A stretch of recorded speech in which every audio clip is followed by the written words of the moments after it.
Oui, Mathieu? Et combien d'incendies tu as éteints depuis que tu es pompier? Énormément. Je suis sûr et certain qu'elle en a éteint beaucoup moins que tonton Sam. Je vais tout de suite poser la question. C'est le pompier le plus cool que je connaisse. Et maintenant, qui connaît les règles de sécurité pour allumer un barbecue? Hein? Oh, il n'y a pas de réseau par ici. Peut-être qu'en allant plus haut, j'aurai plus de chance. Fais attention, Arnold, il y a beaucoup de vent aujourd'hui. Oui, je l'avais remarqué. Ce serait sans doute plus simple si vous attachiez la manche à air en bas du mât avant de la hisser comme un drapeau. Oh, Sam, tu sais que tu es malin, toi. Tu n'avais pas besoin de l'échelle, Arnold. Si, j'en avais besoin. Oui, Mathieu? Oui, non, Ellie a déjà éteint beaucoup d'incendies. Non, peut-être pas autant que moi, mais un grand nombre. Allô? Allô? Je ne t'entends plus. Tonton Sam? Oh, c'est pas vrai. J'ai encore un problème de réseau. Et si je grimpais encore plus haut? Pour commencer, il faut placer la bonbonne de gaz sous le barbecue.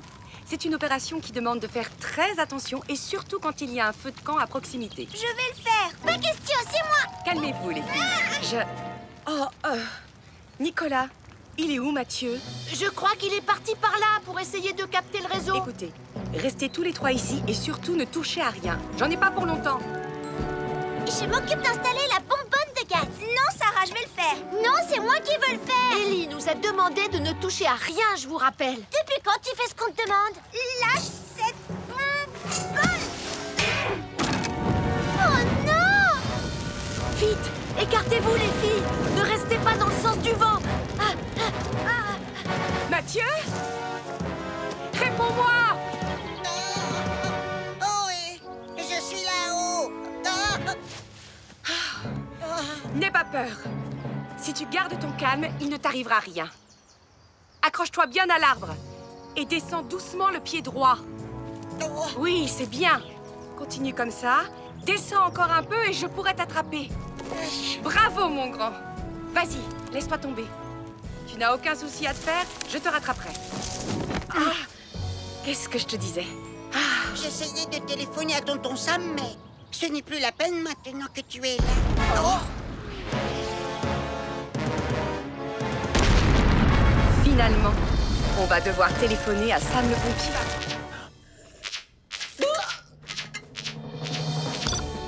Marie et son cheval sont tombés dans un ravin à l'ouest de la route, dans les collines de Pontypandy.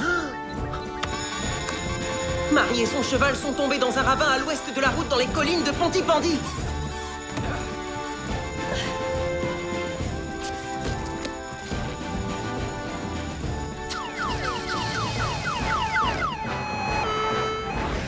Sois prudente, Julie. Le sol est boueux et instable là où nous allons.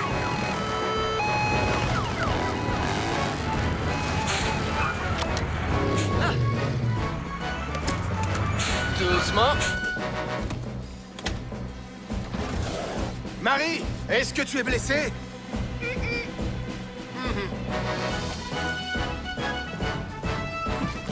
Sam est prêt.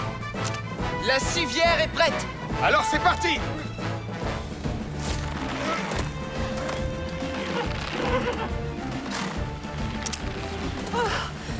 Comment va le cheval?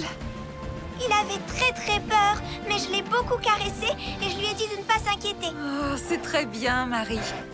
Le cheval est resté très calme. Et maintenant, je vais regarder s'il n'a rien. Tu es prête, Marie? On va te remonter. Et pour ta sécurité, tu vas t'allonger sur cette civière. Allonge-toi sur le dos, Marie.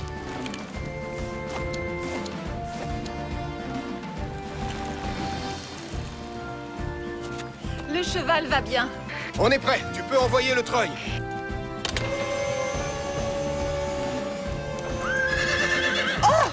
C'est le bruit qui fait peur au cheval. Arrête le treuil! Ah, là, voilà. Sam, je m'occupe de le rassurer pour que tu puisses lui mettre les sangles. Mais fais très doucement, d'accord? Là, oui, c'est bien. Tout va bien.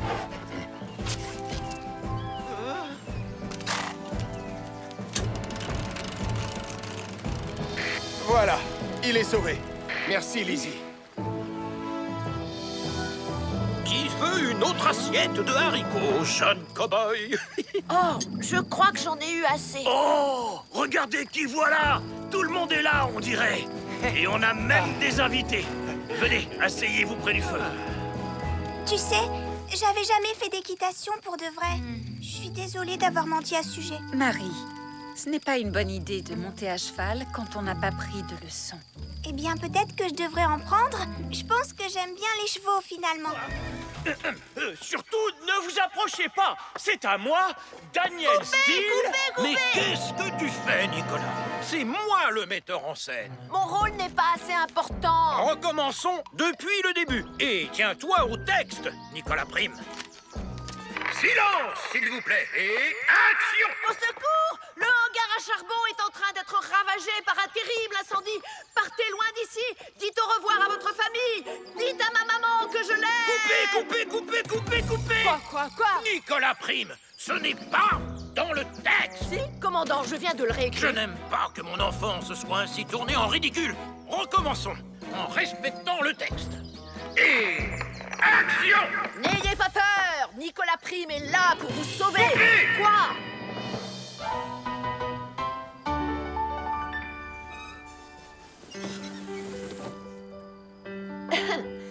Un beau jour, il y a très longtemps, je dirais même très longtemps. Va à l'essentiel, s'il te plaît. C'est ce que je fais.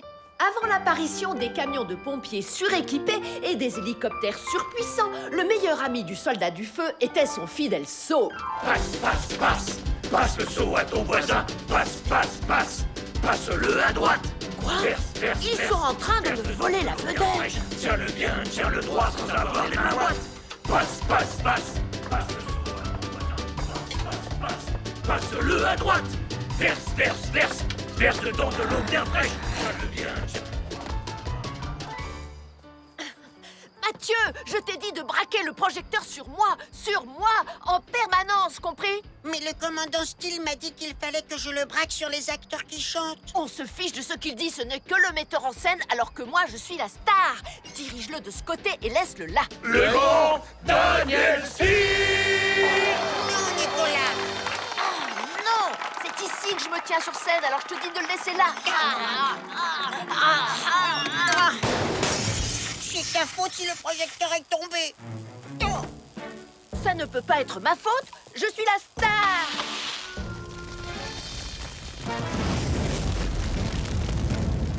Hein? Faites attention, il y a le feu! Ça doit être le coup de théâtre. Je ne m'y attendais pas du tout. Non, ça ne fait pas partie du spectacle. C'est... Écoutez-moi attentivement. Vous devez évacuer les lieux sans perdre un instant.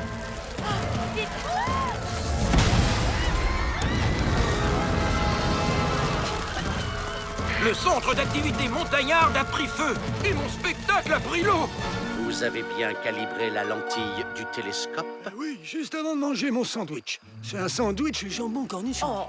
Professeur Barbichou, professeur Barbichette, je ne trouve pas mes données de localisation.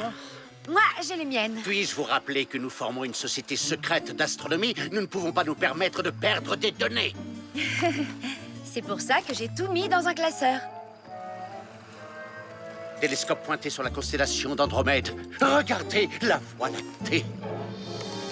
Sauf que si les coordonnées sont exactes, professeur, il n'y a rien d'autre à observer qu'un nuage. Cela dit, le ciel semble très dégagé plus au large. Oui, en effet.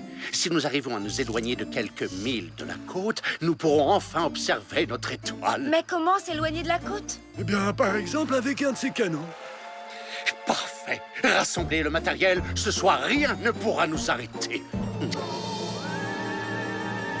Remonte la civière, Julie! Merci de nous avoir sauvés, Sam. Désolé, on n'aurait pas dû se mettre en danger. Vous devriez pourtant savoir que c'est très dangereux de se promener au bord des falaises quand il fait déjà nuit. Mais on avait pris des lampes de poche. Une lampe de poche, ça ne protège pas du danger, Nicolas. Pourquoi vous étiez dehors aussi tard? Je pense qu'on ferait mieux de lui dire qui on est vraiment. Je te laisse lui dire, Nicolas. Voilà, on est les enquêteurs mystères, plus connus sous le nom d'Agent Prime et d'Agent Parquet. Nous enquêtons sur les mystérieux mystères de Pontypandy. Nous pensons qu'un mystérieux groupe de personnes essaie de contacter les extraterrestres. Et qu'ils organisent une invasion de la Terre par les habitants de la Lune. Je vois. On essayait justement de les suivre quand Nicolas s'est beaucoup trop approché des falaises. Pourquoi c'est toujours moi qu'on accuse? Parce que c'est toujours de ta faute. Sam, je sais que tu ne crois pas trop à notre histoire, mais regarde, on a trouvé ça par terre. C'est bizarre, en effet. Tu me retrouves en haut, Sam? Non, Julie, tu peux rentrer à la caserne. Je vais raccompagner les enfants chez eux. Et peut-être les aider dans leur enquête. Oui. On va prendre les lames. D'accord, Béatrice? D'accord, papa. Tout le monde est à bord. Oui, mais on est un peu serré. Cap au-delà des nuages. La marée de ce soir est forte, papa. Ouais, je trouve aussi. Oh, allez, courage. Surtout, ne t'inquiète pas, mon super cadet, on est presque arrivé.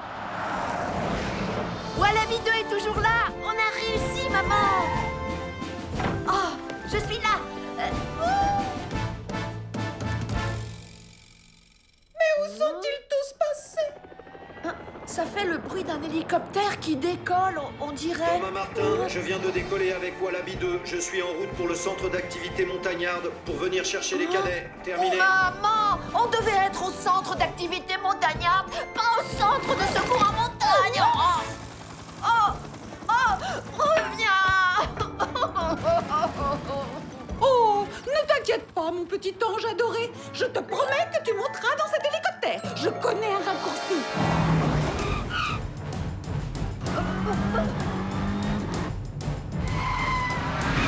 Accroche-toi bien, Nicolas.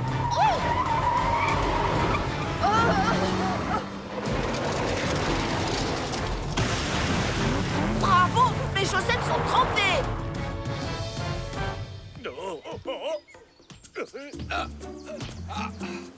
Oh, vous pourriez...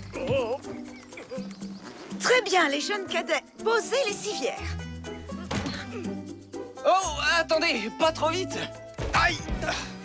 Quand je pense qu'au départ, je devais seulement rassembler le matériel. Bon travail, les jeunes cadets. Vous avez appris à préparer une civière, à installer un mannequin dessus et à le porter en toute sécurité. Un mannequin? Et maintenant, on passe à la grande activité. Vous allez apprendre comment fonctionne un hélicoptère avant de monter à bord de Wallaby. Oui. Waouh! Nicolas est vraiment en train de rater une journée extraordinaire. Oui, il doit beaucoup s'ennuyer, le pauvre.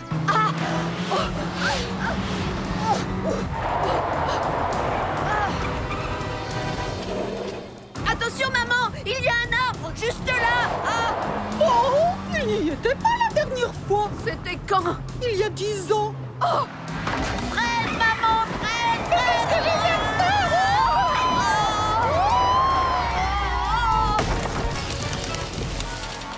Oh, cette fois, je peux dire adieu à la balade en hélicoptère. Il faut qu'on appelle Sam le pompier. Nicolas et Dennis Prim sont coincés dans un arbre à l'intérieur de leur voiture au-dessus d'un ravin dans les bois. Oh, les pauvres! C'est l'heure de votre dernière activité, la balade à bord de Wallaby 2. Ah, venez, venez.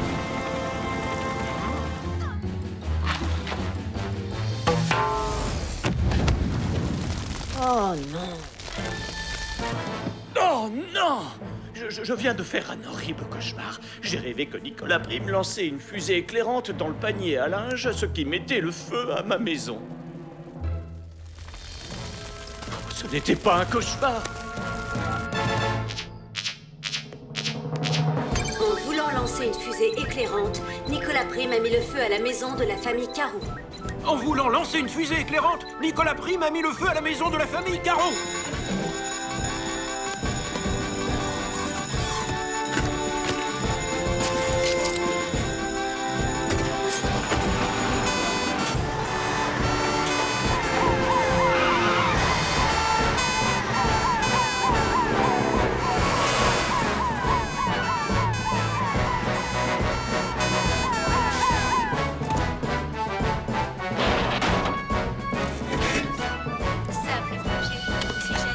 Ellie, Elvis, restez à l'extérieur pour éteindre l'incendie. Julie et moi, on va voir s'il y a des personnes à secourir. Oui, Sam.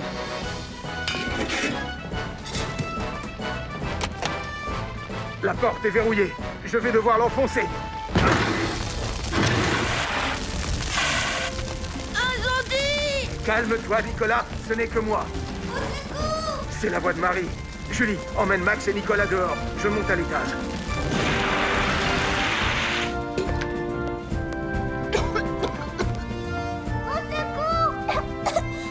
J'ai de plus en plus de mal à respirer. Allonge-toi par terre et éloigne-toi de la porte. J'arrive. Ah. Tu n'as plus rien à craindre.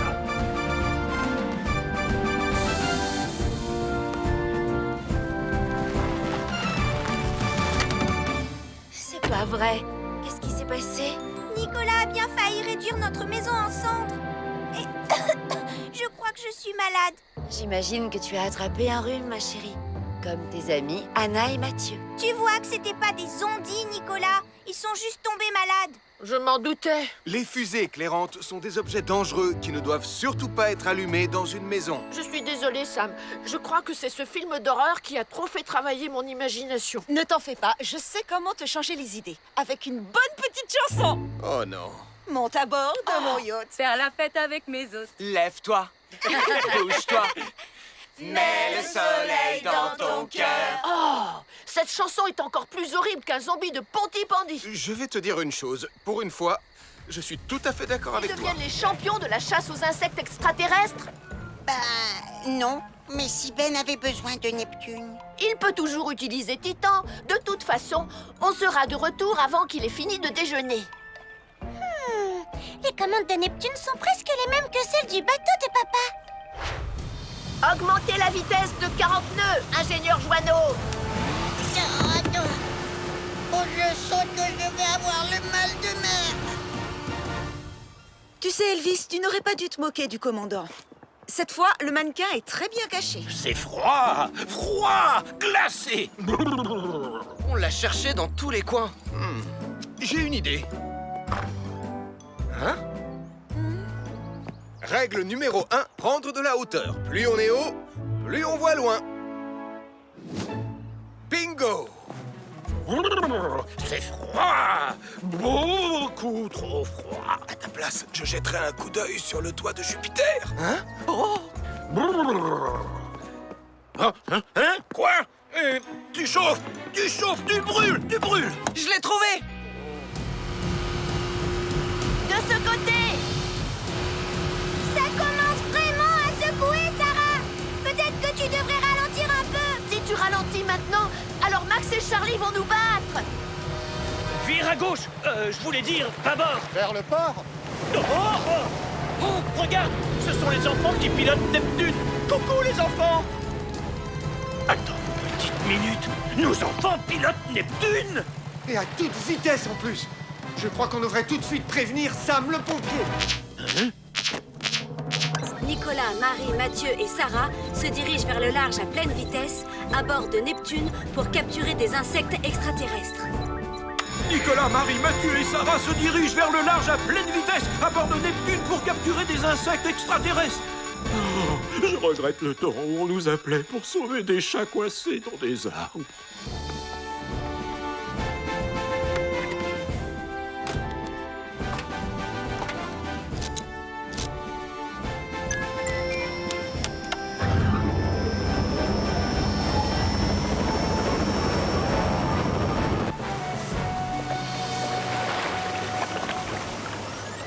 Je l'ai eu. Je l'ai eu. Moi aussi. Et moi, je n'ai toujours pas de réseau. On a réussi à battre Charlie et Max. Maintenant, ramène-nous à terre. Et je ne me souviens plus dans quelle direction il faut aller. Je ne sais pas trop comment fonctionne le système de navigation. Moi, je dirais par là. Enfin, si j'ai bonne mémoire. Bien, mon commandant.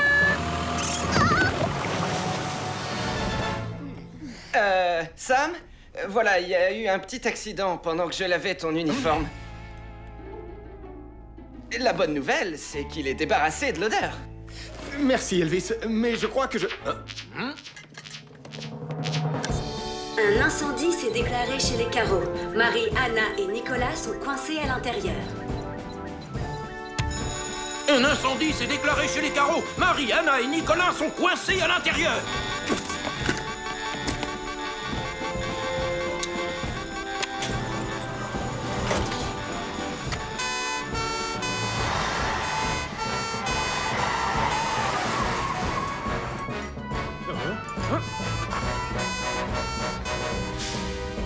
Oh non! Il y a le feu à la maison! Encore!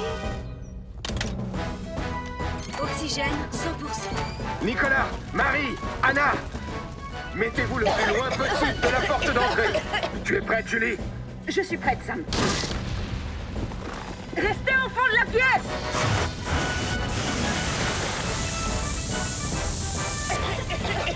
Prenez ma main. Restez le plus proche possible du sol. Je vais vous conduire dehors calmement un par un. Va tout droit et dirige-toi vers les lumières bleues clignotantes de Jupiter.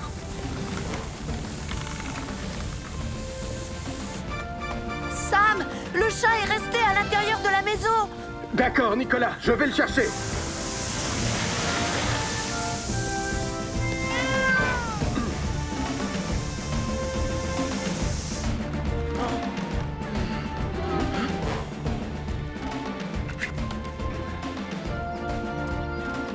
On va appeler Lizzie pour qu'elle regarde si le chat va bien. Le feu est maîtrisé, Sam. Lizzie, est-ce que le chat qui sent mauvais va bien? Il va bien. Et j'ai une bonne nouvelle. Je sais à qui il appartient. À Madame Chen. Elle doit me retrouver à la clinique. Et voilà, maintenant on ne saura jamais qui a volé les diamants de Pincy pour son bi. Oh, moi je sais qui c'est. C'est le colonel Ketchup. Attendez, c'était peut-être la comtesse Meringue. Oh, ou peut-être que c'était le professeur Caniche. Je crois que je vais devoir attendre de voir la fin du film pour savoir. Ça ne va pas être aussi simple que ça, Nicolas. Oh non! Mon super DVD! Maintenant, je ne saurai jamais qui l'a fait. Ce n'est pas ça qui compte, Nicolas. Vous savez que les enfants ne doivent jamais allumer de bougies. Oui, et on sait qu'il a fait quand même. Seuls les adultes ont le droit de les allumer et il faut les mettre à un endroit qui ne risque rien, loin des animaux de la maison. Pardon, je te demande pardon. Moi aussi, je te demande pardon. Oh!